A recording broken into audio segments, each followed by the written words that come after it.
آج ہم ایک ایسی کہانی پر بات کر رہے ہیں جو جتنی افسوسناک ہے شاید اتنی ہی پراسرار بھی ہے۔ پاکستانی اداکارہ، ماڈل، آرٹسٹ حمیرہ اصغر علی۔ جی بالکل، ان کی زندگی کا اختتام بہت غیر متوقع حالات میں ہوا اور بہت سے سوالات پیچھے چھوڑ گیا۔ ہاں، تو ہمارے پاس جو معلومات ہیں وہ مختلف جگہوں سے ہیں، جیسے ویکیپیڈیا ہے، کچھ خبریں ہیں اور ان کے گھر والوں کے بیانات بھی ہیں۔ تو کوشش کرتے ہیں کہ ان سب کو ملا کر دیکھیں کہ کیا تصویر بنتی ہے۔ بالکل، اور یہ اہم ہے کیونکہ یہ صرف ایک آپ کہیں سنسنی خیز خبر نہیں ہے، یہ ایک انسان کی کہانی ہے، ایک فنکار کی کہانی ہے۔ صحیح، تو شروع کرتے ہیں ان کی ابتدائی زندگی سے۔ حمیرہ اصغر 10 اکتوبر 1992 لاہور میں پیدا ہوئیں۔ ان کے والد فوجی ڈاکٹر تھے۔ جی، اور انہوں نے باقاعدہ آرٹ کی تعلیم حاصل کی تھی، پہلے نیشنل کالج آف آرٹس یعنی NCA سے، اور پھر Punjab university college of art and design سے بھی، پینٹنگ اور مجسمہ سازی میں۔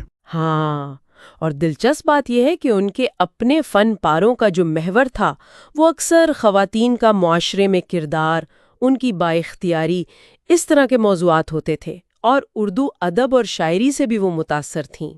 یہ واقعی ایک الگ پہلو ہے ان کی شخصیت کا۔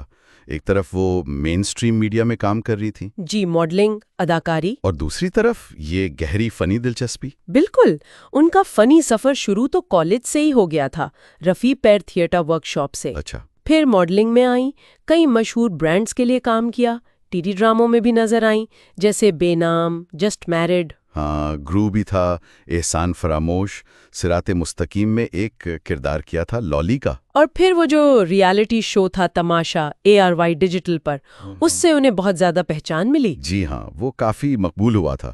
فلمیں بھی کی انہوں نے۔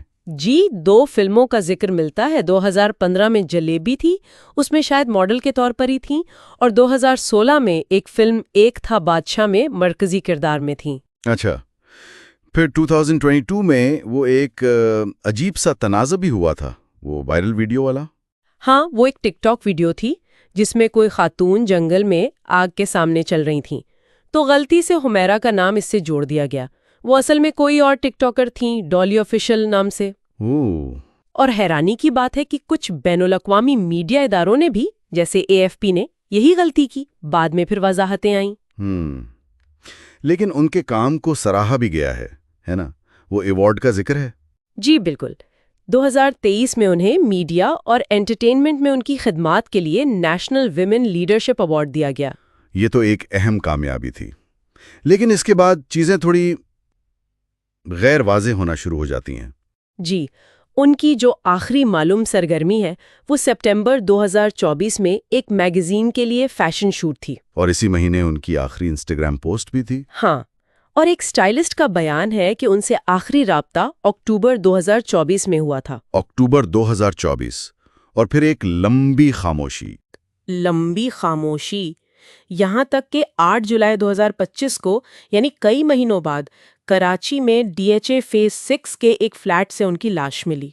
اور وہ بھی اس طرح کے کرایہ نہ ادا کرنے پر مالک مکان میں عدالتی حکم لیا فلیٹ خالی کروانے کا۔ جی، اور جب وہ لوگ پہنچے تو فلیٹ سے شدید بدبو آ رہی تھی، تو پھر دروازہ توڑا گیا۔ اندر جو حالت تھی وہ رپورٹس کے مطابق بہت خراب تھی، لاش انتہائی گلی سڑی حالت میں تھی۔ جی ہاں، اب یہاں پر ایک بڑا تضاد سامنے آیا۔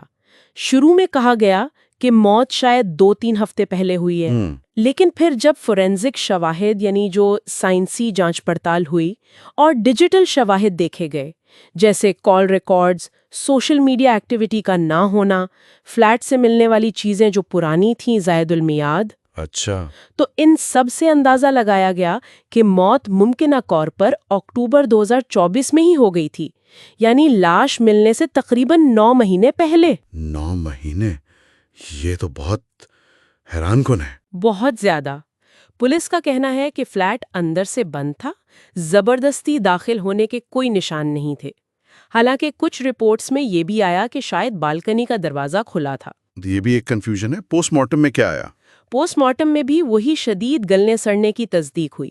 بتایا گیا کہ اعضاء تقریباً مائع حالت میں تھے، ہڈیاں نظر آ رہی تھیں، لیکن ہڈیوں پر کسی چوٹ کا نشان نہیں ملا۔ اچھا، اور وہ بھورے کیڑوں کا بھی ذکر تھا؟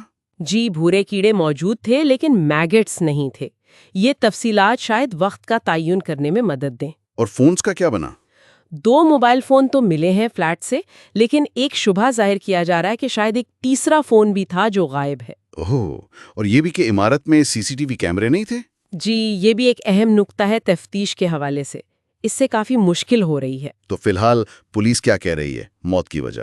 فی الحال پولیس یہی کہہ رہی ہے کہ فوری طور پر کسی مجرمانہ کارروائی یعنی کسی جرم کے شواہد نہیں ملے ہیں، لیکن حتمی بات کیمیکل ایگزامینیشن رپورٹ آنے کے بعد ہی پتہ چلے گی۔ تفتیش جاری ہے۔ اس دوران ان کے خاندان کے بارے میں بھی شروع میں کچھ متضاد خبریں آئیں؟ جی شروع میں یہ خبریں گردش کر رہی تھیں کہ والد نے لاش لینے سے انکار کر دیا ہے اور خاندان سے ان کے تعلقات منقطع تھے۔ لیکن پھر ان کے بھائی سامنے آئے؟ جی ان کے بھائی نوید اصغر، وہ لاہور سے کراچی آئے، انہوں نے لاش وصول کی اور ان تمام خبروں کی تردید کی۔ انہوں نے کہا کہ تعلقات منقطع نہیں تھے۔ اچھا، تو پھر وہ انکار والی بات اور تاخیر کیوں ہوئی؟ انہوں نے وضاحت کی کہ خاندان میں حال ہی میں ایک اور افسوسناک واقعہ پیش آیا تھا۔ ان کی پھوپھی کی حادثاتی موت ہوئی تھی، جس کی وجہ سے انہیں کراچی پہنچنے میں تاخیر ہوئی۔ اوئے، یہ تو ایک اور سانحہ۔ جی، اور نوید اصغر نے یہ بھی کہا کہ وہ خود پچھلے تقریباً 1 سال سے حمیرہ سے رابطے کی کوشش کر رہے تھے، لیکن پچھلے 6 مہینوں سے ان کا فون مسلسل بند جا رہا تھا۔ 6 مہینوں سے؟ جی، انہوں نے میڈیا سے بھی اپیل کی کہ وہ قیاس آرائیوں کے بجائے حقائق پر توجہ دیں، اور انہوں نے مالک مکان کی طرف سے اتنی تاخیر سے کارروائی کرنے اور عمارت میں CCTV نہ ہونے پر بھی سوالات اٹھائے۔ یہ تو جائز سوالات ہیں۔ سرکاری سطح پر بھی کوئی رد عمل آیا؟ جی ہاں، گورنر سندھ کامران ٹیسوری صاحب اور وزیر ثقافت سندھ ذوالفقار علی شاہ صاحب دونوں نے تدفین کے اخراجات اٹھانے کی پیشکش کی۔ اور گورنر صاحب کا ایک بیان بھی تھا کہ وہ لاوارث نہیں تھیں، سندھ کی ہر شہری میری بہن ہے۔ تو خلاصہ یہ بنتا ہے کہ ایک باصلاحیت فنکارہ جن کا کریئر بظاہر اچھا چل رہا تھا، وہ پراسرار حالات میں انتقال کر گئیں، اور ان کی موت کا پتہ بھی کئی مہینوں بعد چلا۔ بالکل، اور یہاں شاید ہمیں رک کر ان سنسنی خیز خبروں سے ہٹ کر سوچنے کی ضرورت ہے۔ یہ واقعہ، یہ سانحہ ہمیں کیا بتاتا ہے؟ کس بارے میں؟ دیکھیے، یہ انفرادی سطح پر، خاص طور پر جو لوگ شہروں میں اکیلے رہتے ہیں، خود مختار زندگی گزار رہے ہوتے ہیں، خاص کر خواتین، ان کو کس قسم کی تنہائی کا یا دباؤ کا سامنا ہو سکتا ہے۔ اور اس سے بھی بڑا سوال ہمارے سماجی ڈھانچے پر، ہمارے حفاظتی نظام پر ہے کہ کیسے کوئی اتنے عرصے تک جی کہ کیسے کوئی شخص اتنے لمبے عرصے تک منظر سے یوں غائب ہو جائے اور کسی کو بروقت اس کا احساس تک نہ ہو۔ یہ وہ سوالات ہیں جو حمیرہ اصغر کی یہ افسوسناک کہانی اپنے پیچھے چھوڑ گئی ہے۔